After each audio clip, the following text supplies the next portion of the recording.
Hi, everyone. This is Michael Condon with the TooMedToo Star Wars Network, and this is session number 4 of the Rise of Skywalker Visual Dictionary Holocron House. And as normal, going over the Visual Dictionary with me today, we have Royal Farm Boy. How do Star Wars friends? So, yeah, today, not that it really matters for most people, but today is the 23rd of February, and tomorrow is the 24th of February. We have some big news dropping, so I was all happy for the Bacta Tank. I had some special guests coming on there to talk about specific things like the video game aspect and the comic book aspect and everything. And starting at its normal time, 8:30. But they just dropped about 15 minutes ago breaking news, maybe a little bit more than that, that they're not dropping any news on Luminous until 10 p.m. Eastern Standard Time. So we'll already be an hour and a half into the show once we start getting things. I don't want to talk about too much on here right now, but I think what I'm going to do is I'm just going to do the regular show like I usually do, because we still got Clone Wars to talk about. We got some other stuff to talk about. And instead of stopping the show and start another one, we'll just go right through and have it be like breaking news at 10 o'clock. When they start dropping, we'll start talking about it. Some of those special guests I have on, I don't know if they'll be able to make it now, but, you know, such is life. This is the way. We'll roll with it. Yes, sir. So I have my VD right here. Anthony, you got a VD? Mine right here. Right here. All right. And in case there's anyone that needs a VD for me, I can give them one.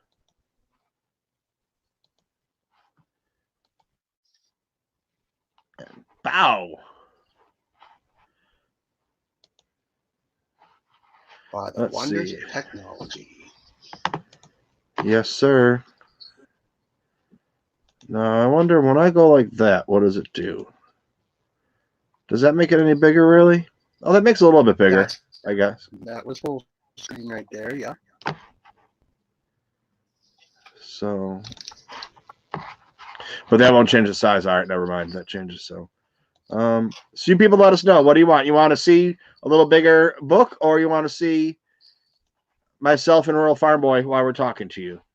Let us know in the chat, and I'll do whatever you want, because, you know, we're here for you. That's the whole point of this thing. I have the book. He has the book. We're not here for ourselves. We're here for yous. I see we got 2 in, but nobody spoke up yet. Some people like to be quiet, so yeah.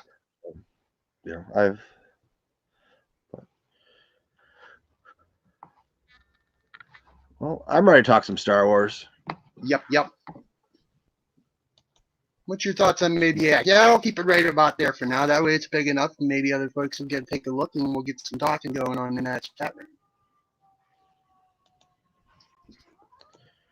All right. Page 24. Well, 24. We used our strategic planning last time and left it off because we're finishing up here for 24 to 30. Finishes up part 1, or whatever they call it, part 1, chapter 1. I don't remember. And that will bring us to the Rise of Skywalker. And we've been doing, we're going through this book very slowly, because who would have thought me and Anthony start talking and we don't stop and whatever. So pages go a little bit slower. So it's about 15 minutes a page, I think, is what we're averaging. And that might be generous. There's a lot to go over in this thing. A lot. There we go. We got some friends. Kylo's here. I'll do Kylo. Kylo's here. Nick's here. Yeah, so that's where we stand. So after this, I'm gonna have to contact some people and let them know, hey, I know we planned for 8:30, but if you can't make it, you can't make it. If you want to bump it up for later on, bump it up for later on. But we will prevail no matter what it is. But let's not deal with that until later on. Let's start talking about this book. Let's go. Okay, so Octu, Octo, Achtu, Achto.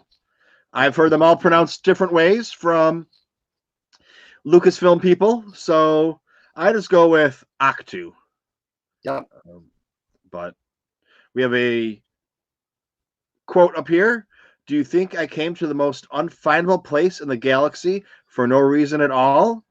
That is the Luke Skywalker quote when he tells Rey, played by Daisy Ridley, like, just why the fuck are you here? Leave me alone. I don't want anyone around me. But so we'll start off with a partial map pieced together with R2-D2's memory archive points the way into the unknown regions where the ancient world of Octu rests. It is here that the first Jedi Temple was built tens of thousands of years ago, a place that Luke Skywalker spent years questing to find. Rey and Chewbacca fly the Millennium Falcon to the oceanic world where Rey hopes to deliver Leia Organa's request for help and return Luke's lightsaber. Lost decades before on Cloud City. Rey grew up hearing legends of Luke Skywalker and regards him as a larger-than-life hero. To find someone to defeat, and so human stakes Rey aback. To find someone so defeated and so human takes Rey aback. Okay. You know, you're going through a whole sentence, you mess up one word, it messes up the whole sentence. But okay, so here's something that I was talking about for The Mandalorian, which is kind of a joke, but just like a could you imagine thing. So in here we find out that Octu, where was it that I was reading that? I only have one paragraph here to read, so Octu rests Jedi Temple thousands of years ago. Where the hell was that? In the outer regions. Oh, okay. Memory point way into the unknown regions. So Octu is in the unknown regions. But the Jedi were there building temples.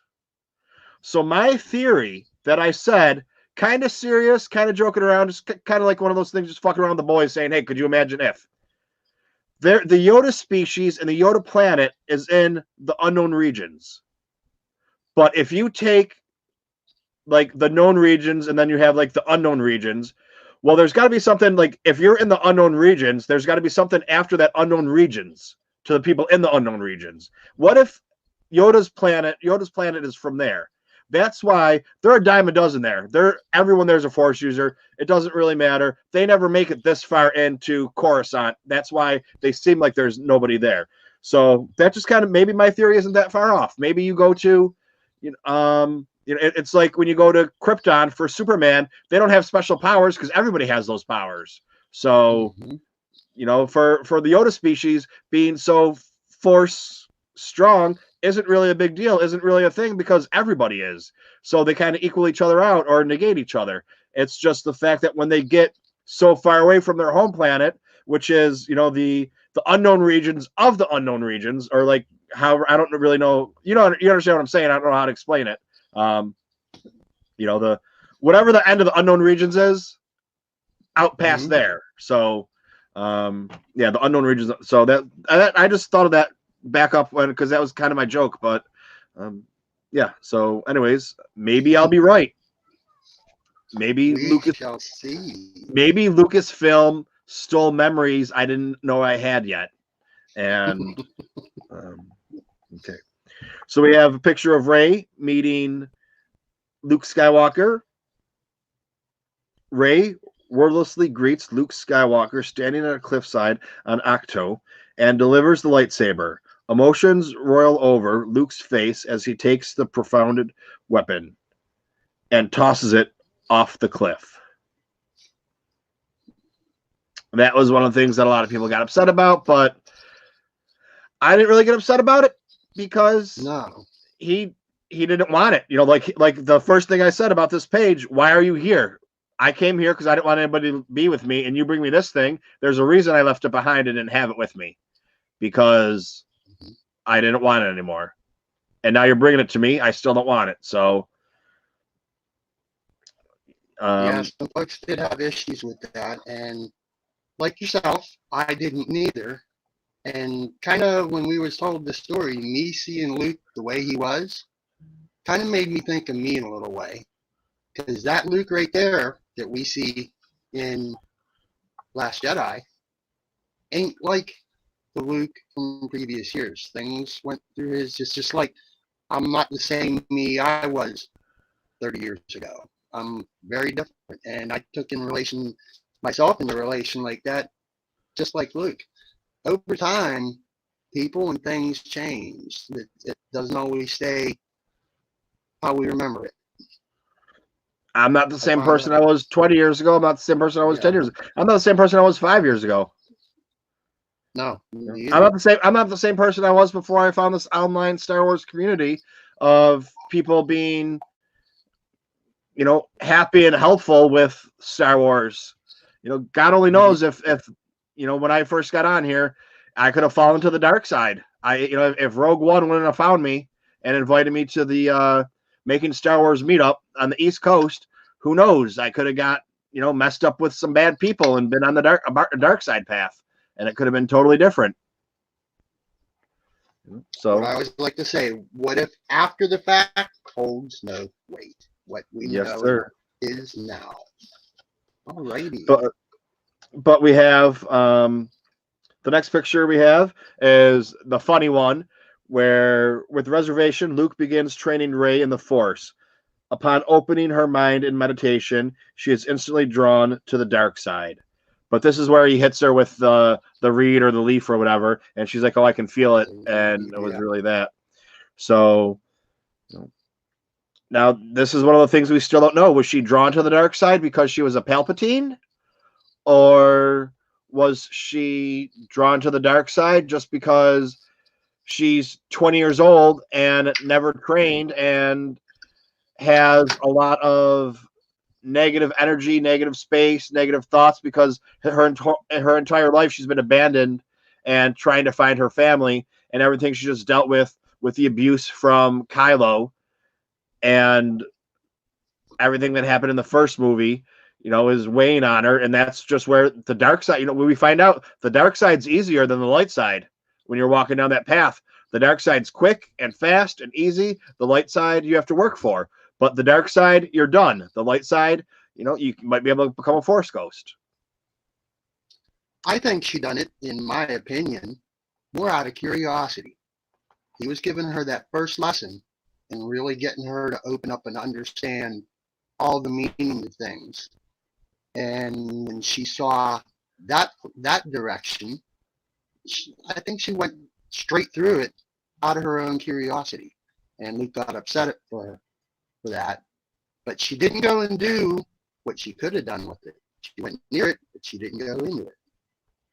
But don't you think anyone, if they were given the path, I mean, I'm going to guess that when you go into the Force like that, it's instantaneous. You choose the light side or the dark side, and you already know the dark side's easy and going to give you your answers right away. The light side, you got to work for them. You're probably going to go for the dark side without even thinking about it, just because it's easy. You get the answers right away without having to work for it, until you find out what actually happens when you do go down the dark side.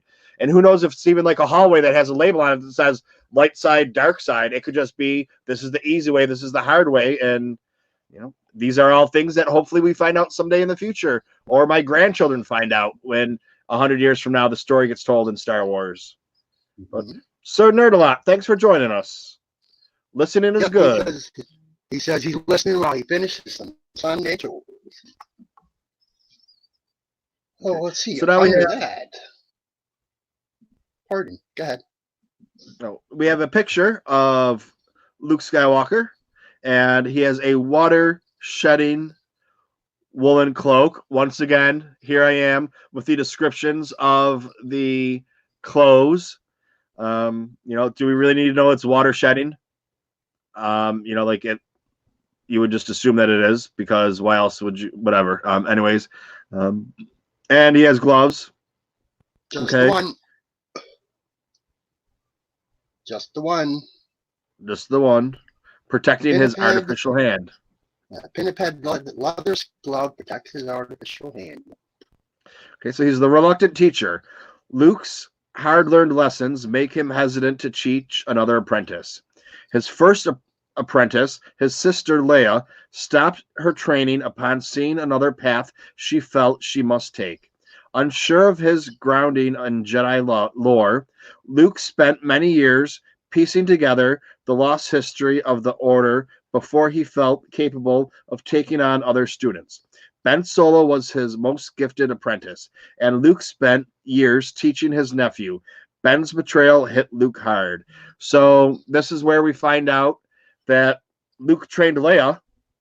That was his first his first student was Leia. Her, yeah. His first student was Leia, even though we all say that Kylo was his first student. That's what we were led to believe until this book came out, which is, you know, a lot of things in here. A lot of those idiots get upset and say, "Oh, it's retcon, it's retcon."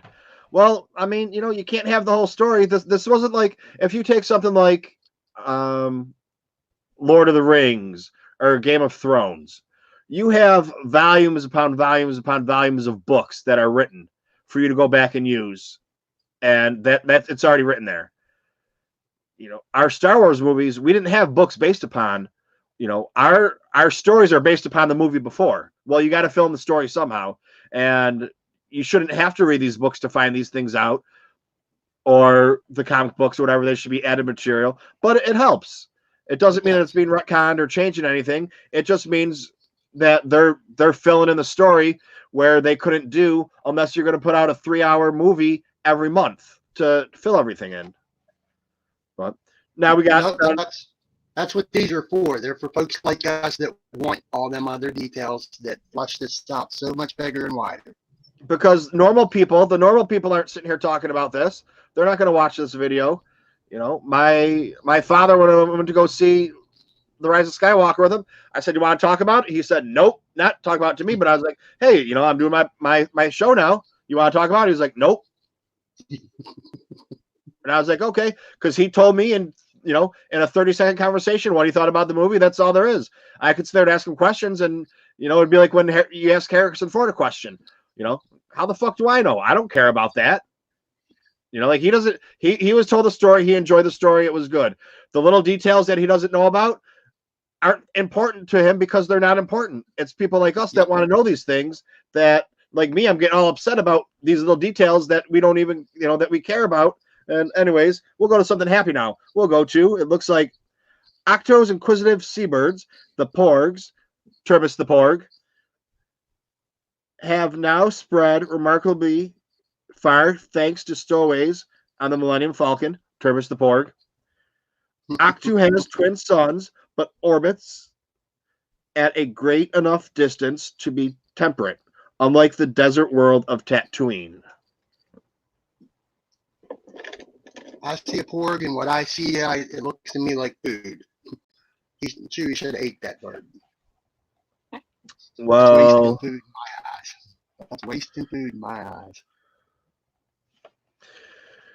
Well, as far as we know, David, the Bowtie Jedi guy, asked if he ate the porg, and he said no. That was the one we saw him cooking. We don't know if he ate any porgs before that, though. No, we don't. So the porg that he was cooking, he threw away. He didn't eat it. We don't know about the any previous porgs to that. My thoughts on that may be a different discussion for a different time. Maybe we'll talk about that tomorrow if we got some time to kill before we find out about Luminous. Who knows? I mean, I don't know how they're going to drop Luminous tomorrow. It could be all at once. It could be a video. I'm thinking maybe they're doing it later on so that they're going to do something at Disney, or whatever. I don't really know, but yeah, it just seems kind of late to be dropping it. But whatever. We're not going to talk about that now because I'm going to get upset and throw things. Well, what I've seen earlier in the Twitterverse was folks talking about they're going to do it by way of a live stream. So we'll go through the rest of today and gather up some more info and see if that's exactly how that plays out. And if that's the case, then we're going to do my live stream is going to be showing their live stream, just like I'm showing this book right here. And we'll be talking about it during and after. Sure thing. But anyways, so we have one more thing on page 24 down in the bottom left, bottom right. Night of Fire. For Luke, it was a moment of instinct, a flash of defensiveness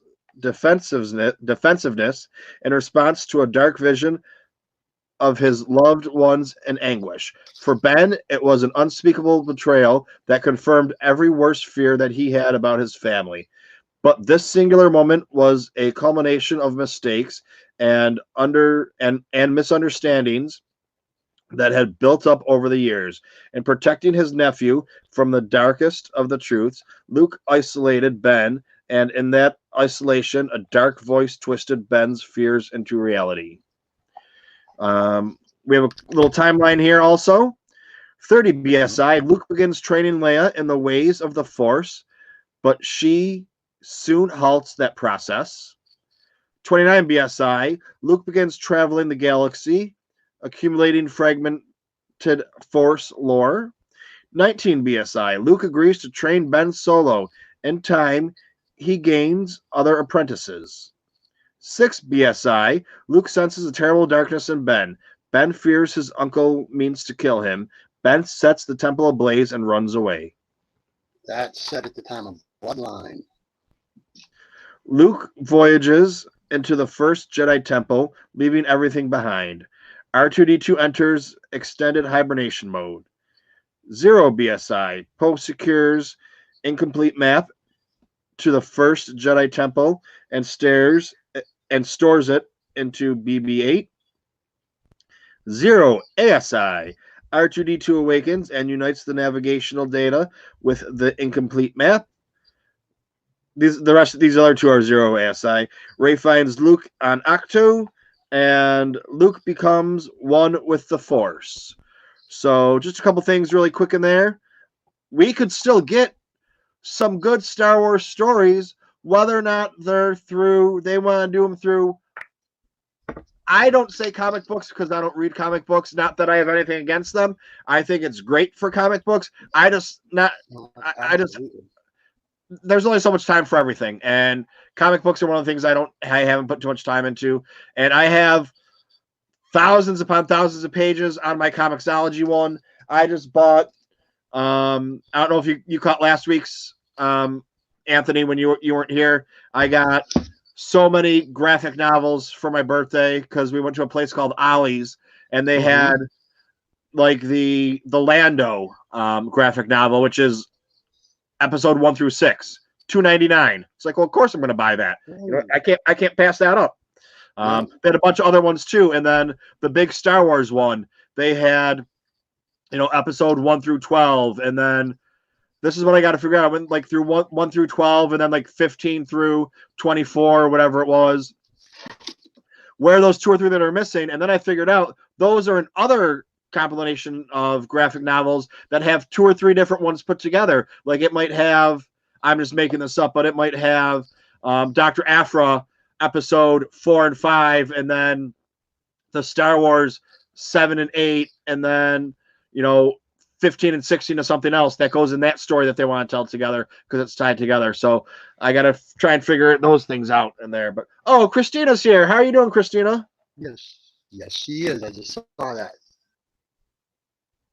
Matter of fact, since you had brought up about not following comics, because I don't neither, I did find a newer show to me that can help fill in your playlist and keep you caught up on all the different runs of Star Wars comics. Is Star Wars Splash Page, done by Jeff McGee. He's been a long time ago been in my playlist doing Talking Toys with Taylor and Jeff. I'd recommend them if you want to keep up with the stories without having to go out and do a $4 comic every week or every other week. You can follow them stories on their show and keep caught up in Star Wars comics. And there was something else about comics I was going to say. I don't know what it was. I'm trying to. Do I have something in my notes about comics? My apologies if I derailed. Oh no, somebody said something last week. I derail myself when I'm talking. So, Will Communications is back. Yes, they are. That So, was last week they put up that, wasn't it? yeah, and they, it's just they're two busy guys, and they fit in whenever they can, and They cover Rashad. the comics too, correct? Yeah, they do. Okay. Okay. All right. There's two for your playlist, friends. Yes, sir. Now we jump over to page 25. Oh, okay. This is where Ray decides she's going to start doing some lightsaber drills on her own on that flip face. Ray's overly energetic practice of lightsaber drills, called cadences in ancient lore, results in her accidentally splitting an ancient rock formation named the Wind Whaler by the natives. Though she has energy, she lacks control.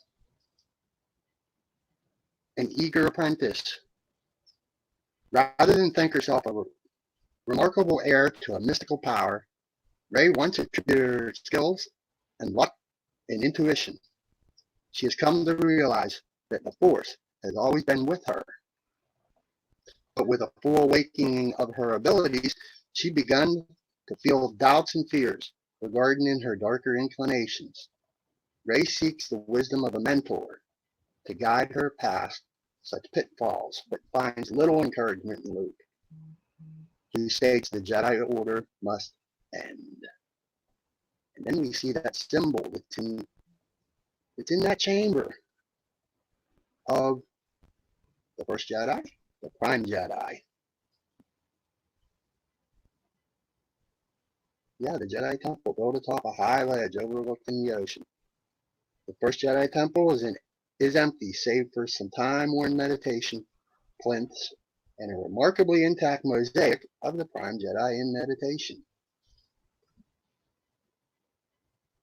And it symbolizes the duality of the Force.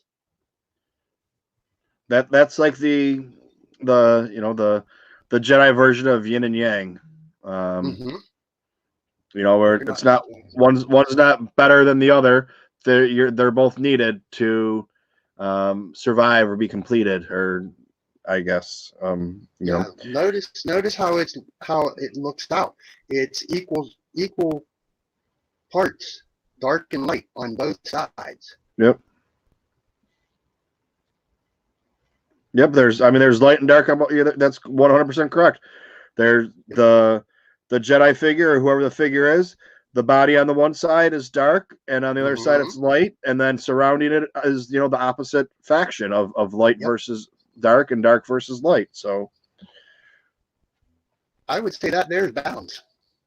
Yes, sir.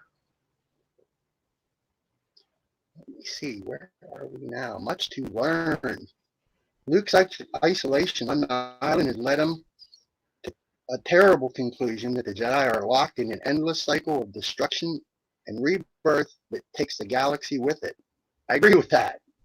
He feels that the Jedi Order needs to end and seeks to destroy the First Temple and its ancient lore. From the spectral form of Yoda, however, he comes to learn that these roots of the past do not preordain the future, and that a new generation of students must always grow beyond what has come before. Though Rey leaves Luke feeling lost, he will find her again. Oh, I missed the thing right here when she goes down into that dark cave. In the dark side burgeons deep inside a cave. Rey sees the vision of the Force marked by endless versions of herself. And we go back to that spectral form of Yoda. Yes, sir. And that's one of the things that led a lot of people to believe that Rey was a clone, because she was seeing, people come up with their theories every way. And Star Wars, you can say that's a valid theory that she's a clone because she's seeing all of her clones in there when she's looking at herself. but we learn that to be not true. It, goes along with, endless versions of herself. And, she can be whatever she wants to be, and she is whatever she is. And it doesn't matter how she gets there. And we still don't have a definitive answer on what that scene really means because, we come up with all the Colin Trevorrow shit that, we don't know what he knew when he wrote his script. So whether or not they had Palpatine in the back pocket the whole time, like they said they did, J.J. Abrams and Kathy Kennedy, we won't really know. We'll never know unless someone comes out and, definitively says, no, we didn't have it. We just made that up to make the story better, because we don't know what he was told. His version of the story didn't have it. He didn't know about it, but that doesn't mean that it wasn't in there, or in the back of their minds, the people that started it. So, all right, continue now, sir. The last thing for page 24 is that spectral form of Yoda joins Luke beside the burning ancient Unity tree to contemplate the nature of the Force through generations. Though Yoda understandably calls Luke young Skywalker, they sit together as Jedi Masters.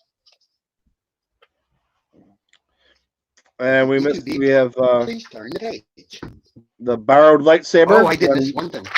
When Luke rejects his old lightsaber, Rey's scavenger instinct causes her to retrieve it and claim it on her own. And that's where we see the Porgs playing with the lightsaber, and we think it might go through one of its eyes.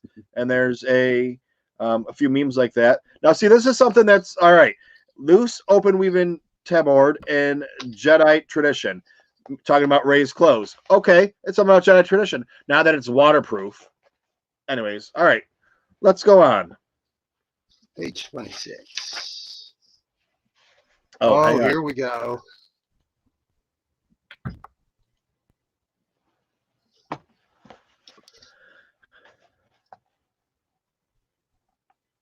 Who's this one, me or you? I'll start with it. Yeah, I'll go with it. Kylo Ren, Descent into Darkness. The heir to the Skywalker legacy has succumbed to the darkest trails that have marked the bloodline. Kylo Ren, born Ben Solo, sees himself as carrying on the tradition embodied by the fallen grandfather Darth Vader, although Ren's understanding of Anakin Skywalker's history has been twisted by a dark mentor.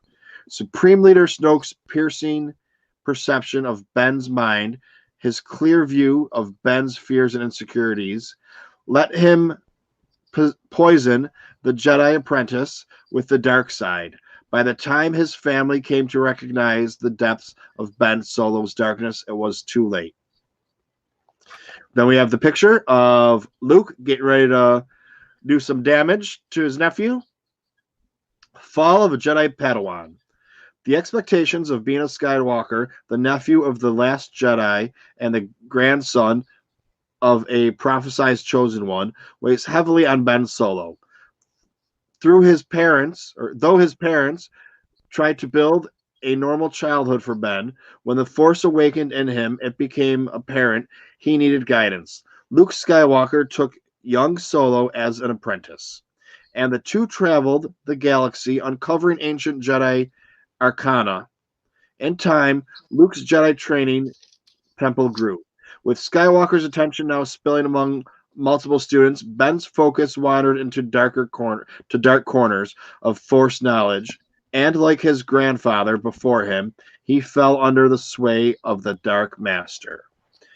And then we have the first picture of Rey and Kylo Ren together. In his mind probe of Rey, Kylo Ren feels an innate connection to the scavenger, unaware that they have a prophesized dyad in the Force. The connection interactively bridges their minds. I only wear glasses when I read, so I'm not used to these glasses thing, because then I'm reading down and they get stuck in between the two I don't know for those of you who wear glasses if you know what I'm talking about. But like usually my eyes just scan down. I got to move my head for this to read, so I get stuck. Mm-hmm. I'm not used to this thing. Yours bifocals? Nope. Oh, mine are. No, but I mean like the actual glasses themselves. Mm-hmm. I have short. I don't have round glasses. I have like the short, narrow ones. But Mm-hmm. when I'm reading, I just scan my eyes up and down. I Mm-hmm. don't have to move my head. Well, with glasses, I got to move my head. I'm not used to that, so then I can't read. But anyways, yeah. So this is the first time we see Ray torturing or Ray being tortured by Kylo Ren. Not too much of a love story right there. Um, Sorry, Christina, I don't want to upset you, but it doesn't mean he's not a nice guy. He just likes to torture women. It's not a big deal. Many people liked Hannibal Lecter. He was kind of fun to hang out with, as long as he didn't eat you. I think he Right. was just more interested in trying to find the information that he was looking for until he realized that there was something more going on with her, that she was kind of an equal to him, and he weren't expecting that. Yeah, and he found that out pretty quick. Very quickly. She was just some girl that had a map, and then all of a sudden he was like, "Wait a second, you're as strong as I am." Yeah, what's all this going on here? So then we have Ren's power costs him dearly, isolating him from all he once loved. As Stokes' enforcer, he lives a friendless existence between a hated master and underlings he does not trust. And there's just him staring out into nothing. That's what he is now. Ben adapted Mm-hmm. the title and look of the marauding Knights of Ren. Casting aside his Jedi robes, his temperamental command style causes a First Order underling to dread his unpredictable presence. Oh, Lieutenant Mataka. And then we have Ben Solo's Jedi lightsaber. Then Which looks very much like Kylo Ren's lightsaber. If you take a look between the two, you can see some of the modifications he turned it into when he took on that Ren name. It's the very same saber. Maybe we'll have a picture of that shortly, or longly, or not at all. I don't know. We're just speculating on the pages to come because we know the story. We're just waiting for the details. Oh, there's many a page yet to come. Unbeknownst to Ben, one Sith trial of ascendancy requires the sacrifice of a loved one to unlock newfound depths of dark power. Ben carries this out with the shocking murder of his father, Han Solo. So to become a Sith, you got to kill somebody you love. The future that Snoke promised to Ren had him as their heir to the Force, with no Jedi to stand in his path. He reacts with fury to a challenge from Finn brandishing a lightsaber. And I think we spoke about that in the last session, where a lot of people were happy because they saw the next Jedi trainee, or the next Jedi the Force Awakens story was going to be Finn, and a lot of people that were upset by it too. But we've already talked about that. We'll just keep going. Fact file. Mm-hmm. Ren inherited Force ability from his mother, but also amazing reflexes and plotting ability from his father. Mm-hmm. Kylo modified his lightsaber upon falling into the dark side, channeling dangerous amounts of power through a cracked kyber crystal. So you're right. He uses that lightsaber to make his new one. Yep, it has those quillions, or what other folks calls it. It's not exactly a cross guard, because what them quillions, those two side blades are meant to do, because as you just read it, he channels dangerous amounts of power through a cracked kyber crystal. That's too much for that saber and that crystal to handle, so that's what them quillions is for. Venting that out so that the whole thing doesn't blow up and kill him. So on to page 27, killing the past, which I disagree with. The past meant to be remembered so that you learn something from it. Because if you kill it, you're doomed to repeat it. With Kylo Ren's power consistently held in check, first by Skywalker and then by Snoke, his frustrations boils into a destructive worldview. The past needs to die, by his own hand if necessary. A lifetime spent living in the shadows of powerful mentors fosters in Kylo a need to determine his own destiny and discover his own path. Having usurped the title of Supreme Leader with his killing of Snoke, Kylo now has unprecedented freedom and power, and yet still feels shackled to a fate he is only just beginning to understand. Kylo searches for answers in a direction that has led him to learn that the past, particularly the ancient era of the Sith, will not die. So though he wants that so bad, the Force has other things in play. Kylo questions the gifts given to him by Snoke, recognizing them as cages and leashes designed to keep him obedient under the Supreme Leader's rule. In his data file is Kylo Ren. He was born on Chandrilla, and he is a human. His affiliation is to the Knights of Ren in the First Order, and he is 6 feet 2 inches tall. He's 1 inch taller than me, and he is standard 30 years of galactic age. See, and there it is. The Quillian blades vent excess power of kyber crystal, and it is indeed a plasma blade, ragged kyber field due to the cracked crystal. And the timeline that concerns Ben Solo, as I'll call him, because once we knew his name, he was always just Ben to me. He tried his hardest to be a Kylo Ren, but he was always Ben, be it light or dark. He was born on Chandrilla to Leia Organa Solo 29 years before Star Killer incident. And then 6 years before, Ben falls to the dark side and destroys Luke's Jedi Temple.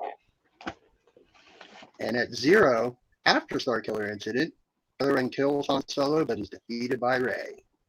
And in that same time, Ren kills Snoke and ascends to the rank of Supreme Leader. And 1 year after Star Killer, Ren discovers Exegol and its Sith secrets. The last thing for page 27 is Kylo keeps his culpability in Snoke's death a secret, lest anyone should question his claim to the title of Supreme Leader. He forces his hated General Hux to kneel before him and pledge fealty. All right.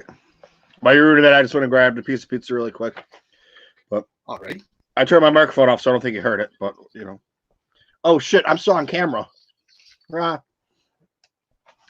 on my screen, I can only see the book. I can't see I can't see our StreamYard.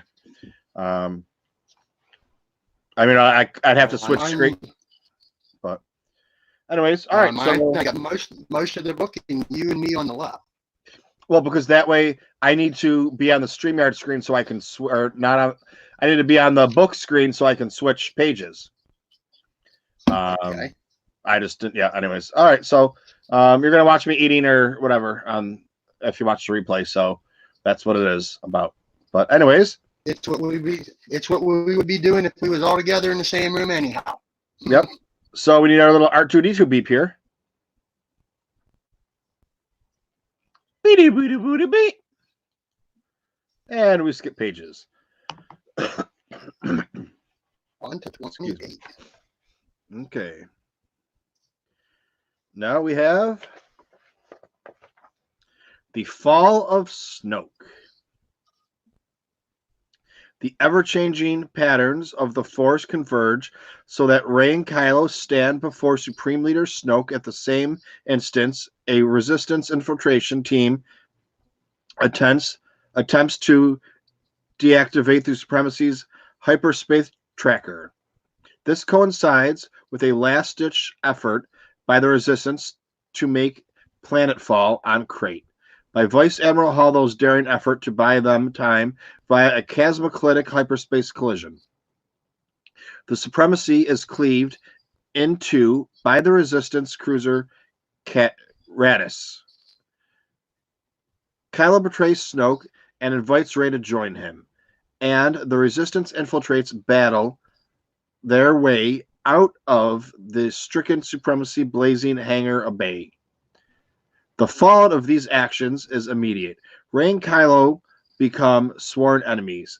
Kylo ascends to the rank of Supreme Leader, and the battle for the Resistance very survival moves onto the sodium surface of Crate. And we go down, we have a picture of a Star Destroyer. They show a docking bay, forward artillery, escarpment, not excrement, sorry.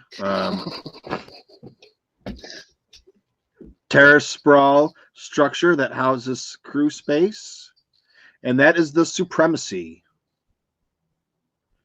An enormous wing-shaped mega destroyer. The Supremacy is the one-of-a-kind flagship and mobile command headquarters of Supreme Leader Snoke. Its span measures 20 kilometers, and its crew members in the millions. Its interior serves an enormous factory for other warships and combat vehicles. So we learned before this, though, I think it was from, it could have been the Last Jedi Visual Dictionary, that they have a weapons manufacturing plant in there making other ships. This was, they would never be left where they have someplace that they needed a mobile command center, that they wouldn't be on a planet anymore because planets can be destroyed. You can infiltrate those planets. They were going to make basically a floating flying base. And I still never looked into whether or not Star Killer Base could, the speeds that it could travel at. Yeah, it could move, but I would have to imagine that it was much, much slower than even what the Death Star could have done. It could make its way around, but I'm not exactly sure how. Which also put me to wonder if it were ever hyperspace capable. Because we know the Death Star was, but I don't believe Star Killer was. I was going to look into that. I have it in my notes.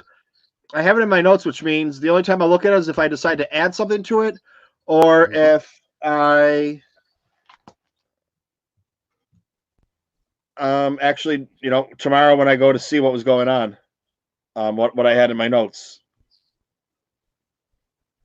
So, but if I get a chance, I'll try and take a look at it and try and look that up and see just in case. But okay, so out of curiosity's sake, alrighty. Well, yeah, because that way I said I was going to look it up. I just haven't looked it up yet, and I forgot. I thought about it yesterday when I was at work, and I was like, "Oh, I'll do it before we stream today." This book, and then I forgot to do it, and that's such is life. But we have Vice Admiral Holdo perfectly times a devastating point-blank hyperspace jump so that her massive warship, the 3-kilometer-long Radis, intersects the mass of the Supremacy at light speed before her ship fully enters hyperspace. Thus, resulting collision cuts the Supremacy in half, which is where you're a Trekkie, Anthony, I believe. So they've done things like this before in Star Trek? Not to this scale that I can recall, but something in the way of this ended up actually being pretty tragic. I want to say it was in the very first motion picture for Star Trek. It was concerning the transporters, where some folks were beaming up from Earth onto the Enterprise, and their mass got mixed in the transporter beams, and what came back was less than some living folks. Maybe a much smaller scale to this, but still pretty tragic stuff. And as far away of ships, there's a lot of Trek stories that I haven't kept up with. But I'm certain what you're saying, something like this could have took place in it too. But this is also where a lot of people talk about how Rise of the Skywalker answers questions that people had about The Last Jedi and how come it's never been done before and blah, blah, blah, all that other bullshit. And there's got to be a first time for everything. But it's explained when that little Hobbit dude, whatever the hell his name is like, why don't we just do a hollow maneuver? And they have to explain to him, it's, that's a 1 in a million maneuver. And it says it right in here that it was perfectly timed. She had to do it, she had to go to hyperspace. She had to have the perfect amount of distance in between them to do it so she was fast enough before she went into hyperspace. That it was just, it's, pretty much impossible to do. She just got really lucky or whatever it was. But yeah, that's exactly what she knew what she was doing whenever right before this happened. And somebody had made mention that she's turning and running. And when Poe knew it, she said, no, she's not. And when he said that, I knew exactly what was going to happen. I just didn't know it was going to be to this scale. And then we have a fact file, also known as fun files. But abroad the battered supremacy, Finn confronts his former commander, Captain Phasma. She perishes in the chaos. So there's your answer. She's dead. Yeah, she's gone. Well, that was one of the other questions that she died in. I say the first one, but I mean of this trilogy of the sequel trilogy. She died in the first one, but she came back. So everyone was saying we didn't see the body, so she could have done this and that or whatever. She fell off, but so there it says right there, she perishes. But as we know in Star Wars, no one's ever really gone, so they can bring her back if they want to. The Resistance take to calling Holdo's unconventional but effective sacrifice the Holdo maneuver. Aboard the Supremacy, with the code-breaking help of an untrusty slicer known only as DJ, Finn and Rose, Tico, why do they got to put her last name in there? Can't she just be Rose? Infiltrate the Supremacy. Dressed as First Order officers, they navigate the maze-like interior of the enormous Mega Destroyer, finding the experimental hyperspace tracker that has allowed the First Order to shadow the Resistance fleet's every move. Unfortunately, the group is intercepted by Captain Phasma and a crack security team before they are able to deactivate the device. DJ buys his freedom from the First Order by betraying the Resistance. Right, and then we have a picture of the Praetorian Guards, and these guys are pretty cool because they came with different melee weapons. So I have a few of these guys with their different weapons, and Black Series. Now I don't know, you guys that collect Funko Pops, I don't really have any idea about this. Do they have different Funkos with the different weapons that they have? Because I know that they have at least 2 or 3 different Black Series. I know that's a good question for Kylo Customs. I have at least 2 of the Black Series. But anyways, we have Praetorian Guards. Their home world is mobile abroad the Supremacy. They're presumably human. They're First Order, and they are 1.8 meters, 5'10" in inches and feet. Praetorian Guards are loyally serving as the final shear to Supreme Leader Snoke's formal defense is a cadre. What the hell's a cadre? A cadre of elite protectors. His Praetorian Guards. The 8 anonymous warriors are highly trained martial artists wielding specialized melee weapons and covered in sleek, advanced armor. Their red hue invokes the royal guard of the old empire, and there's a little typo in there. This is a resemblance. Oh, I thought and resemblance. A resemblance. Never mind. Don't. All right. Strike that. A resemblance, all the more resistant, given the Scarlet Sith symbology found on Exegol.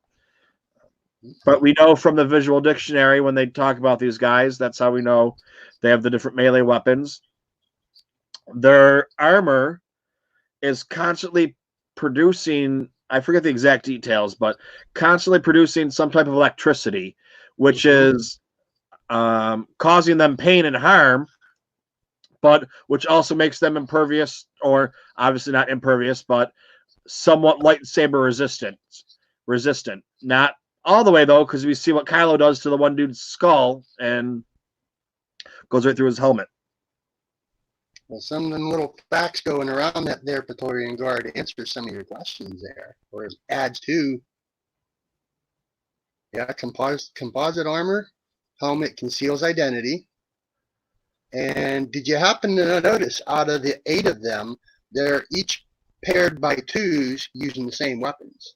Yep. And this here one holds an electroplasma filament in a Ballari chain whip, which that thing is pretty dang wicked, what all he goes and does with it. And there's what you were just mentioning, magnetic field bolstered armor and a symbolic red armor weave.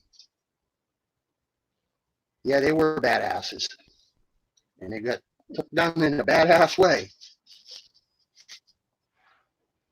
Then it's on to page 29. The Supreme Leader is dead. Snoke's entire existence has been built for this moment, to be the final test of Kylo Ren. The Supreme Leader has tested Ren's worthiness as a disciple and, unbeknownst to all, his capacity to inherit the Sith legacy. Snoke is no Sith, but in his role has been designed by the Sith Eternal cultists to act as a final crucible to groom and mold Ren into a master of not only attack but also cunning. Ren uses Snoke's reliance on reading his every thought, twisting it to his own advantage. Kylo outmaneuvers Snoke in an encounter engineered to misdirect Supreme Leader's attention and slays him, bisecting him with the Skywalker lightsaber. Snoke's throne has been suitably commanding view of the Supremacy's upper hall. The chamber is wrapped in a brilliant red curtain that adds to a heightened sense of theatricality to the Supreme Leader's quarters. It is from his throne that Snoke broadcasts his enormous holographic form to his underlings. Snoke gloats in his success of gathering Rey and Ren before him, for it proves without a doubt that they share a unique bond in the Force, something that features so prominently in the lore of the Sith Eternal cult. And this still puts to wonder exactly how Palpatine came about Snoke. Was there an original Snoke that was later cloned that we see in what folks calls that jar of Snokes? I wonder if there's going to be more stories yet to be told concerning something like that. I mean, I think there would be, but you know, it gets to, was Snoke a person beforehand, and something happened to him? Was Snoke supposed to be clones of the Emperor? They just didn't have the cloning capabilities like they did on Kamino, so they were turning out looking like that. I maybe can say I might disagree with that, because Palpatine was maybe nearly what? Maybe just under 6 foot tall. Snoke's over 7 feet tall, so I wouldn't think him to be a clone of Palpatine. Well, they're they're obviously not getting him right. I mean, that's what I'm saying. They don't have the proper equipment to clone him properly and have him be. That's why he's 7 feet tall and gross looking and has open wounds on his cheek and things like that, and a big gaping hole in his forehead because they couldn't get them right. So they were making clones of him. They just couldn't perfect it or get it to the right way. So this is the closest. This is the closest we can do. So that's kind of what I'm thinking of. Because he kind of looks like the Emperor. He does. I can see some resemblance. If you took a picture of Palpatine when he was just the senator and Palpatine when he was Sidious after he's electrocuted, and you put them into the middle, that's kind of like what Snoke looks like. I can agree with that for sure. So, I think that there's still, and that's the whole thing. It's going to come out in a comic book, or it's going to come out in a short story. Like I just finished, the hell was that book we were talking about the other day? The Perfect Storm, The Perfect Soldier. Oh, The Perfect Storm. That's the Luke story for the Journey to the Force Awakens. No, that was the. Hang on, I'm looking it up right now. The Perfect Weapon. Yeah, that's Journey to the Force Awakens. Oh, is it?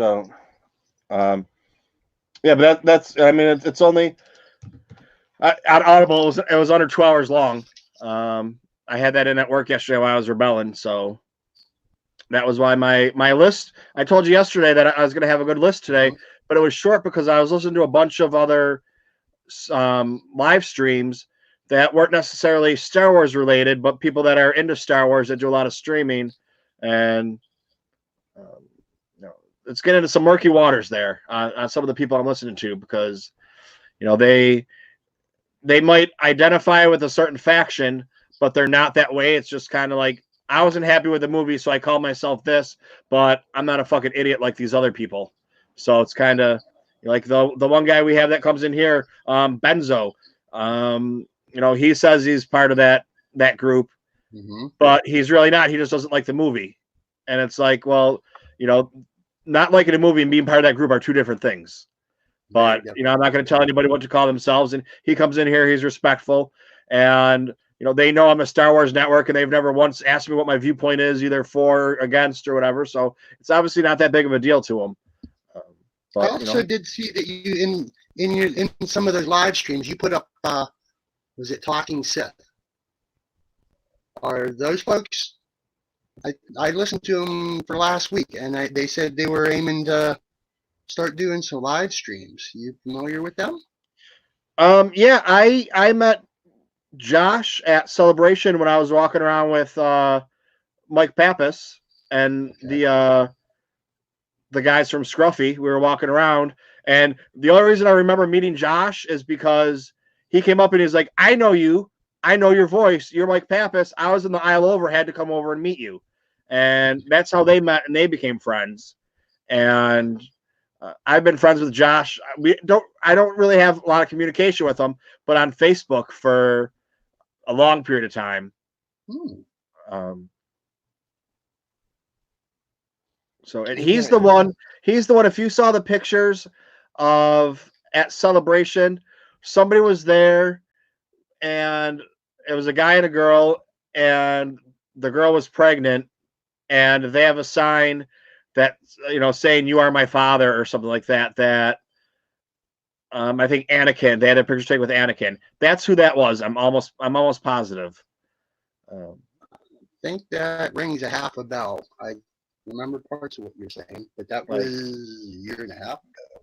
Yeah, so I'm almost positive that's who he is.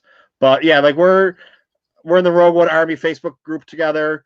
But that's the whole thing is, like when I was home, when I was in Buffalo, I didn't know my buddy that picked me up. He took a picture of me, and I joked around, oh, it's like the paparazzi taking pictures of me when I'm walking from the train to my car. And I had people messaging me on that picture about getting together. My niece was like, oh, only a couple blocks away, blah, blah, blah.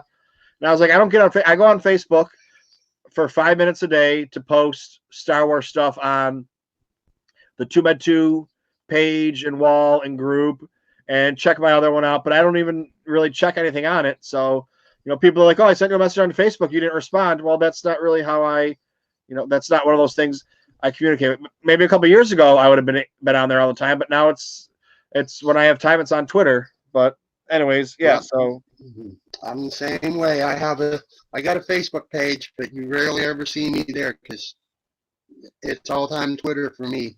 My Twitterverse is just the best place ever. It's all about who you follow. Mm-hmm. All right, we got one more thing for page 29, and that would be with the surprise death. Snoke's surprise death, his Praetorian Guards spring into action. Having failed to protect their master, they do all they can to stop his killer. Rey and Ren fight side by side, their abilities mirroring and amplifying each other.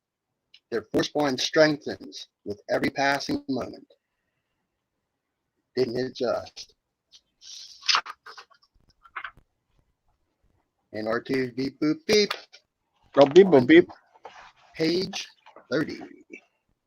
Love this. All right.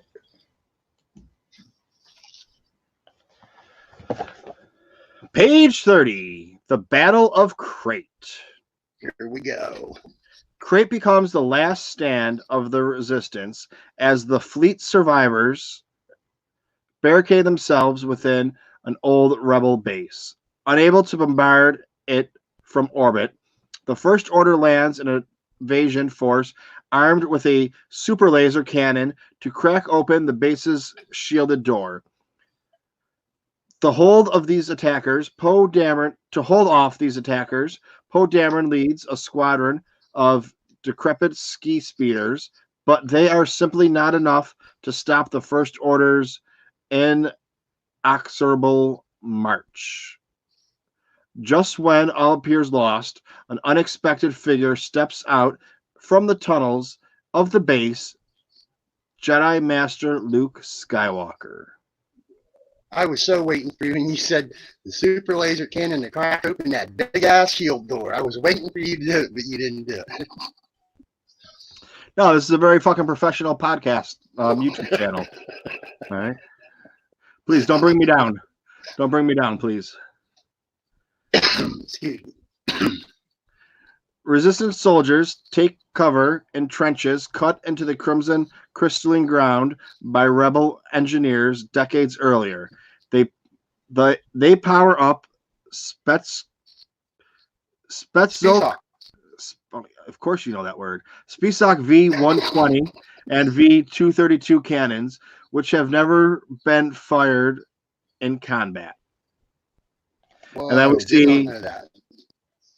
we see the ski speeders, the Rebel era V4XD ski speeders are wobbly retro pulsar craft that are in fact repurposed recreational vehicles. They use a surface skimming halofold to stabilize their low altitude flight. These vehicles are lightly armored. Any more weight would compromise their maneuverability and are armed with laser cannons. So they have a repulsor field thrust, vector ring and rudder, auxiliary power generator access port, acceleration compensation chair and open cockpit, twin medium laser cannons, hull-fold mono skis. And we have a couple pictures there of the First Order and of the Resistance. The hull-fold carve red lines into the salt covering the Crate battlefield, which was another cool thing when we first saw the red. There was a lot of speculation on what was going to be happening and what was all that red and what was the planet and what is it. It's just dirt, bro. The white salt that's covering it, it's just red dirt. But we have battle lines, what I was just talking about. The First Order marches forward in a line of heavy armor, massive AT-M6 Walker flanked by upgraded AT-ATs. or AT-ATs, depending on what you want to call it. Um, all the classic Veers in classic Veers formation. These lumbering machines escort an enormous super laser siege cannon towed into position by ATHH walkers. ATHH walkers. Maybe The always. the miniaturization of Death Star super laser technology has been an ongoing project for the First Order. So well defended is the weapon that Resistance can't land a disabling hit on it. TIE Fighters' air support wipes out many Resistance ski speeders until the First Order starfighters are lured away by the Millennium Falcon, learning his lesson regarding two costly victories. Poe orders a retreat.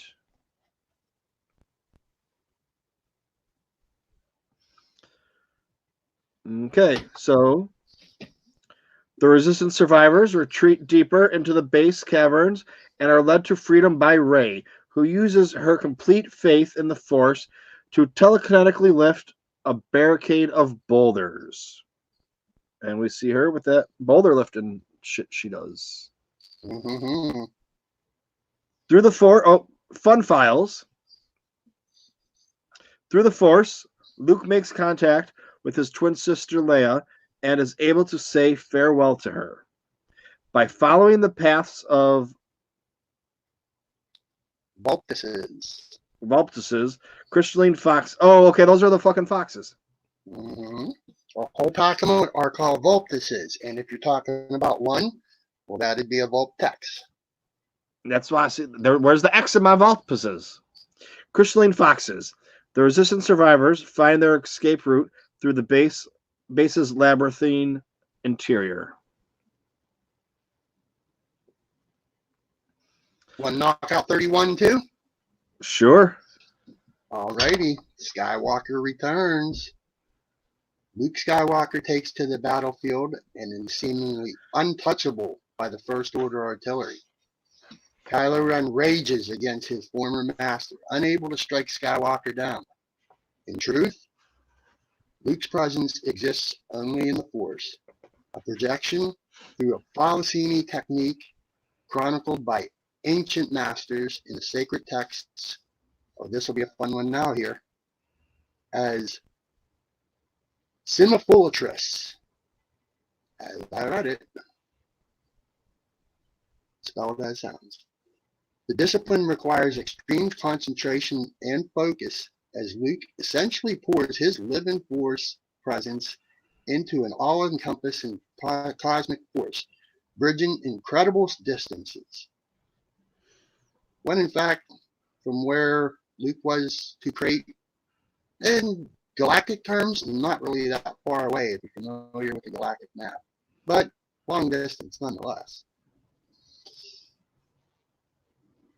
The transition is so complete that Luke gives his all into the Force, finding serenity that in this final mortal moments, becoming one with the great beyond. This is inexplicable to the First Order witnesses, who sees an indestructible Jedi Master vanish before their eyes. Word of this miracle spreads far beyond Crate. Data file time. Luke Skywalker, homeworld of Tatooine. He is a human, and his affiliation was the Jedi Order. He was 5'8" tall, 53 standard galactic years at the time of disappearance into the Force. Luke's appearance matches Kylo Ren's last memory of him, which is why we see him seeming to be another trickery that Luke wanted his nephew to see him as he last knew him. Mm-hmm. Mm-hmm.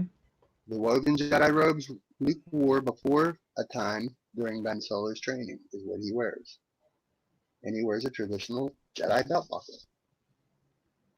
Kylo Ren's single-minded determination to destroy Skywalker causes him to overlook inconsistencies in his old master's appearance, and he is duped by Skywalker's illusion. This buys Resistance time needed to escape. The rebellion is reborn today. The war is just beginning, and I will not be the last Jedi. quoted Luke Skywalker. In his final moments in the living force, Luke witnesses binary sunset on Octo, just like the ones he experienced as a youth on Tatooine many decades earlier. Actually, a very beautiful, sad thing, but not too sad, because as you had said before previous, Michael, no one's ever really gone.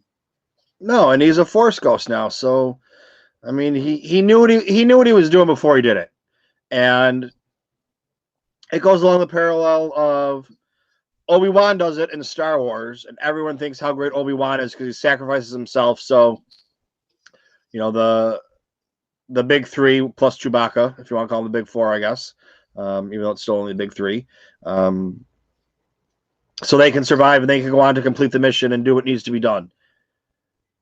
And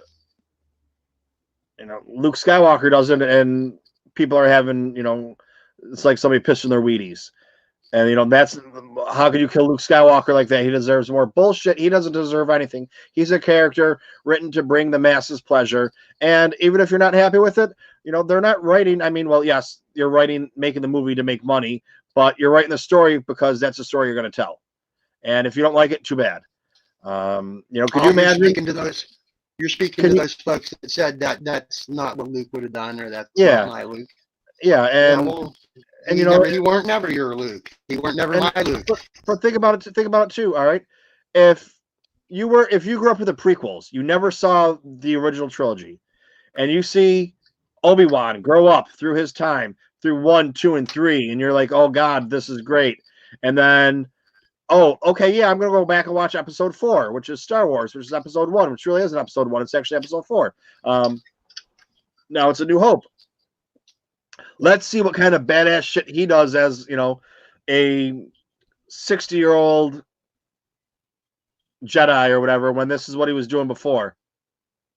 Well, he was pretty weak. If you want to, take comparison-wise to, like if you're watching him grow up and then what he became. It's, pretty lame. Now you're going to watch him die. You could go watching the prequels as your first 3 Star Wars movies, thinking it's going to be great in 4, what Obi-Wan does, and you're like, he would just kind of didn't do anything, So I mean, you could see a lot of people feeling that way about that grew up with the prequels, not liking Star Wars anymore. But I don't really know too many people that it happened with because they're not crybabies, even though they're millennials. They're supposed to be the crybabies, not these grown adults. But anyways, I digress. Most of our friends in our Podern family that's prequel generation, yeah, I can't think of not a one of them that's like that. And even the first couple fellows that comes to mind is Ross and John, Beyond the Outer Rim boys. Yeah, they're prequel generation. That was their Star Wars, and so many others. The Star Wars friends, they're prequel gen too, and I've never heard them say anything about taking it that way. So I mean, yeah, it just goes to show you. I don't know. And we had him longer. Well, so they had him for 15 years. You had him for 25. Like, who cares? But anyways, whatever. I'm not gonna cry about people that are stupid. I'm gonna talk about how great this book is, and and for those of you that don't have this book, you have it now every time you pop on this channel and you see this, because this session number 4 of the Holocron House Rise of Skywalker Visual Dictionary is brought to you by Rural Farm Boy, Mr. Rez, Kylo Customs, Chris from Kentucky, and Christina.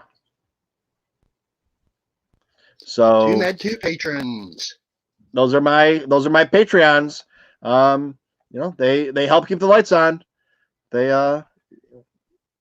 help for cameras and memory and websites and all that shit. And when I get to my 1,000 people and I can live stream mobily, they will be there with me when I'm at Celebration, going around being directed like a little tour guide, because people can then tell me, go here, go there. Because if you can't be at Celebration, I'll be there for you. And I'm not just gonna be walking around and uploading pictures and shit. I'm gonna be fucking being your little bitch and going wherever you want me to.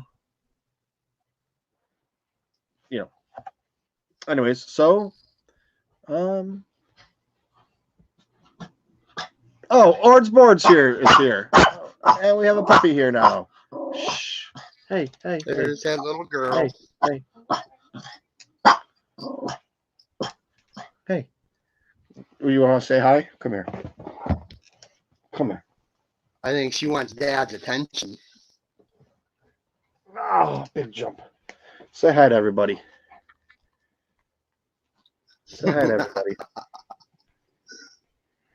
Yep, she wants Dad's attention. She says, see me. Dad, you haven't talked to me for an hour and a half. What the fuck, asshole? That's not nice, boo-boo. Sorry, Dad. All right. Hello. And Rural Farm Boy, these are a couple of my new friends coming in here. Amber V and Ord's Board. He has a YouTube channel that I found. That's one of the chats I was hanging out with yesterday when I was at work rebelling. So I didn't get a lot of podcasts done or book reading done. So, yeah.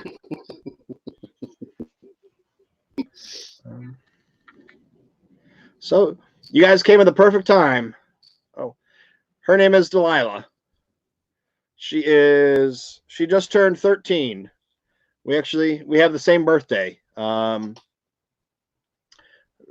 time ago in my past life, we'll call her my old roommate, brought her home, and we already had 2 other dogs. My other dog just passed away out of that one. But she brought her home when she was 4 weeks old, and she was going to the pound to be taken out or whatever, destroyed. And I was like, nope, we can't have another dog. But I held on to her for like 2 or 3 minutes, and she was literally in the palm of my hand. And I was like, oh, okay. I guess we got another dog. So I was given, the only stipulation was if we kept the dog, I got to name it. And I was living down south at the time. So I'm still into NASCAR, which starts in about a half hour, an hour, which I'll be putting on while I do some editing. But I named her Delilah because she's a girl. It was after Dale Jr. or Dale Sr., whichever one you want to go with. So that's why it was Delilah and Duke, Delilah Duke for Daisy Dukes. And that's what, that's where she comes from, and that's her name. So she's actually a Southern Belle. Yep. So that I think that just about does it for today. With the book, I think that's a good place for us to leave off. We are on. Agreed. We'll be starting chapter 2, The Rise of Skywalker, next from the Visual Dictionary. So yeah, this is what the next one's going to be. Alrighty, when you get that sorted and figure when you want to do it, hit me with a DM, maybe a day before, and make that hashtag live chat crew thing happen. Yeah, my Just to let friends know. My schedule at work went back to second shift now, so second-ish shift. Sometimes it's whatever, 3 to 11 roughly, 2 to 10. Oh, okay. So now it's going to be a little bit more challenging with a lot of the streaming and stuff. I got a lot of streaming in when I was on mornings for that month or two, but now I'm back on nights. So, but Tuesday I'm only doing a half shift. So Tuesday I think I work 10 to 4. So I'm only doing a half shift that day, and I might be able to get something going on. Maybe Rural Farm Boy, if you got some time on Tuesday when I get home from work before Charlie Skywalker starts up, we can do a little bit of a session 5 on this. Well, this past Friday kind of scared the crap out of me because my work days are generally fairly normal. I start 7:30 in the morning until 4, and things went way out of whack, which is I ended up sending you a DM for this past Friday when we did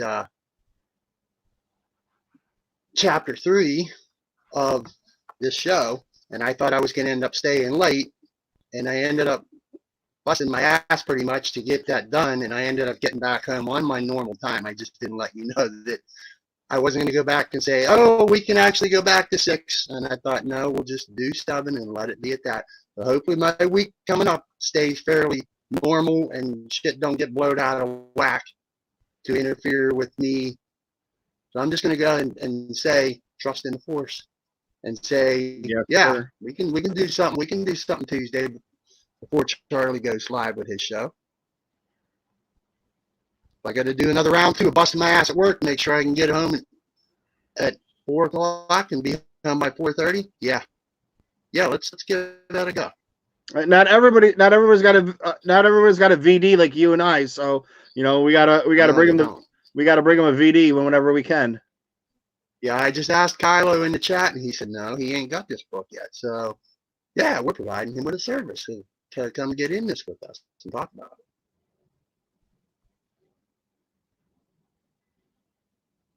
Actually, I never asked Mr. Rez. Rez, you got a visual dictionary? I'm minding that live chat right now. The VD crew.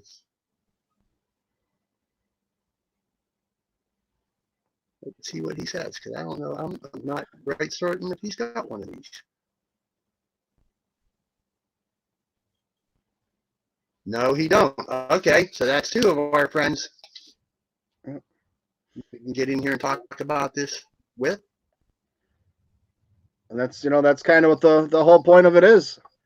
Yes. Like I was saying earlier, joking around, I can sit here and read the visual dictionary. You can sit here and read the visual dictionary, but I'd much rather talk about it with you and share it with everybody else that doesn't have one. And yeah, that's about all I got for today. No, it's not as much fun to go making comments on it. Whatever, friends don't know what we're talking about. That's not much. Yeah. Fun. So doing it this way is a lot more fun. I wish we would have done this when it first came out, but I didn't have time for it. You didn't have time for it, and this is when we got the time. I think we could have got more people talking about it and dealing with it. But now we're 2 months past, 3 months past, whatever it is. It's kind of lost its panache, but somebody's gonna watch it. There's people watching anyway, so it doesn't really matter. They might not be on here live, but it's getting some views throughout the week or throughout the month. So, obviously somebody's enjoying it. See, I can't really tell. I can tell what the average view time is, but I can't tell what the views are. So I'm averaging, I think, about 15% view time. So it's like we do a 2-hour stream, an hour and a half stream. Somebody's watching it for 20 minutes or whatever before they're getting off. So it might be the same person watching it for 20 minutes and then coming back watching it for 20 minutes, then coming back and watching it for 20 minutes, 5 or 6 times. I don't really know. I can't get a breakdown of it like that through everything, but I get how many views there are and my total watch time and what the average watch time is, but I can't get it broken up to more of a, it was viewed for, this view was an hour and a half. This one was 2 minutes. This one was 2 minutes. This one was an hour. I just get the averages. So, it doesn't, if there's one person watching it for an hour or one person watching it 5 times for 20 minutes, it's all, that math doesn't really add up, but it's all the same. Just as long as people are watching and having fun, enjoying it, that's what we're here for. Well, you come up with a good idea to do it, and I'm glad you did. And sometime today, I became a convenience store. My YouTube page did. How so? 7-Eleven.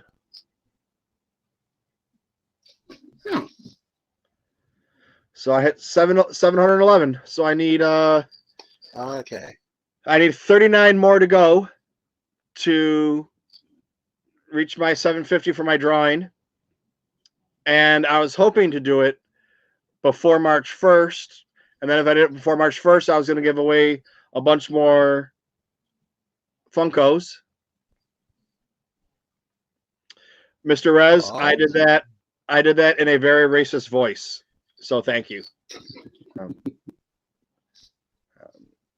But and not racist, stereotypical, but it's, I mean, you walk into a 7-Eleven, that's what the people there sound like, because, I mean, let's face it, the same as the bodegas here. You don't get many white people owning a bodega or owning a convenience store in the city, in big cities, because you're working at them by yourself or with somebody in your family from 5 or 6 in the morning or 7 in the morning until 2 in the morning, and you don't get a day off, and you don't get this, you don't get that. And us as Americans, I shouldn't even say white people, I should say Americans, or born here Americans, aren't going to do that shit because we don't have the work ethic. We're too fucking fancy to work a 20-hour shift 5 days a week, 7 days a week without, any vacation time or anything. But it's better than where they come from. So they're happy to do it here because they at least get to live.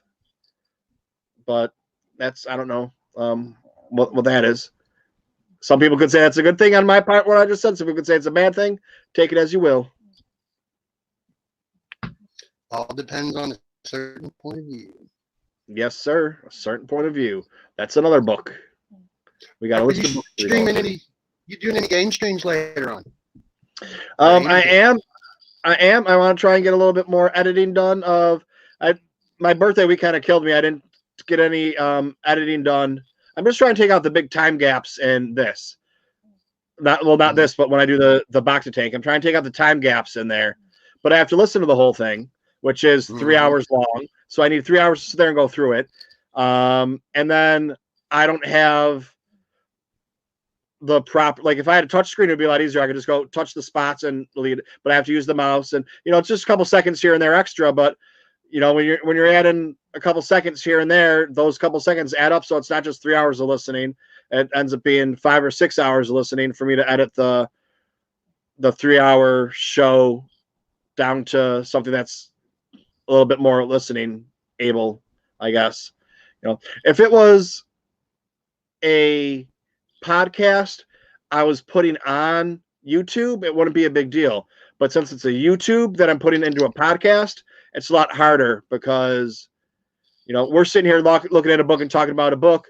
Well, while we're sitting here pausing and for 15 seconds looking at a picture, and we just told somebody the picture we're looking at, that's fine. But if you're listening to a podcast and I say, hey, look at this picture, and I don't say anything for 20 seconds, you're going to be like, what the fuck am I listening to? So I need to get rid of that. And then, I'm going through and I listen to it and I see there's a couple of blips in that 20 seconds. Well, that was us turning a page or this or that, or like right now I just burped. So that's going to be in there. I'm going to try and get some of those out. Every once in a while you got me in there burping or doing whatever, but that's what happens when you eat a slice of pizza while you're supposed to be recording.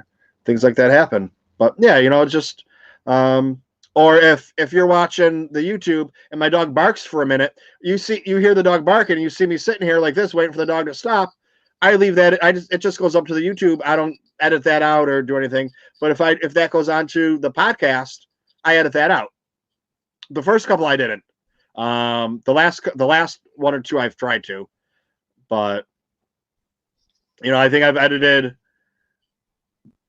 45 minutes.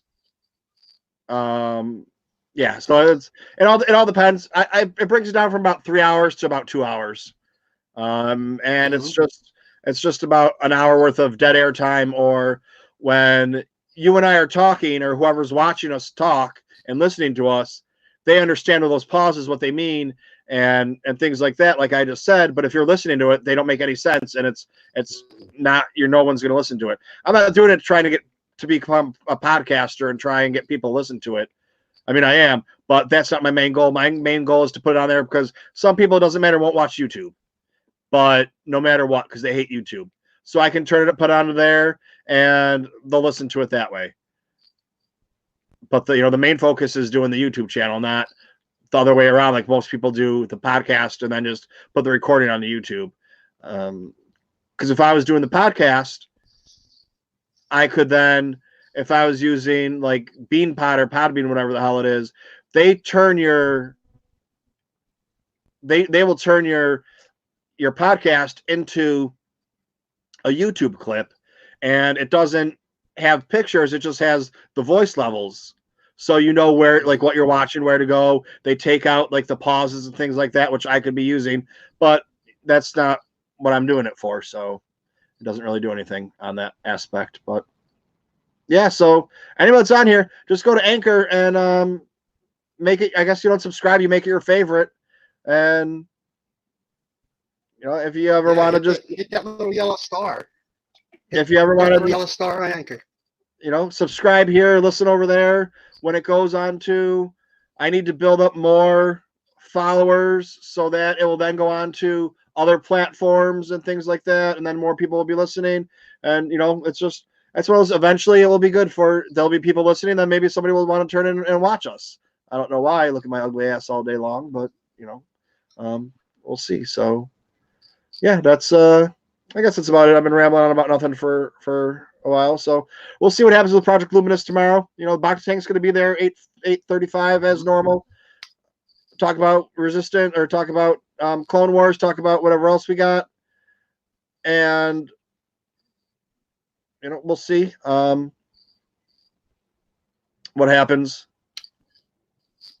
what we do. That we will. Maybe 10 o'clock. Reconvening. Maybe we still don't have any. Tomorrow night.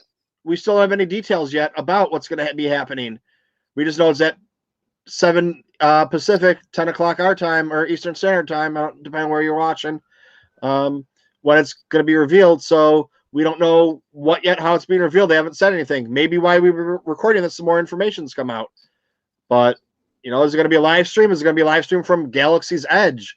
Is it going to be, who knows? Somebody knows. Rural Farm Boy, somebody knows. Somebody always knows. Somebody always knows. It's just not time for us to know yet. All we do know about this is it concerns publishing stuff and possibly a video game. Yep. None of those 5 named have anything to do with a video game, so we'll see what that is. But yeah, publishing, so that would be in the way of books, novels, and comics so far.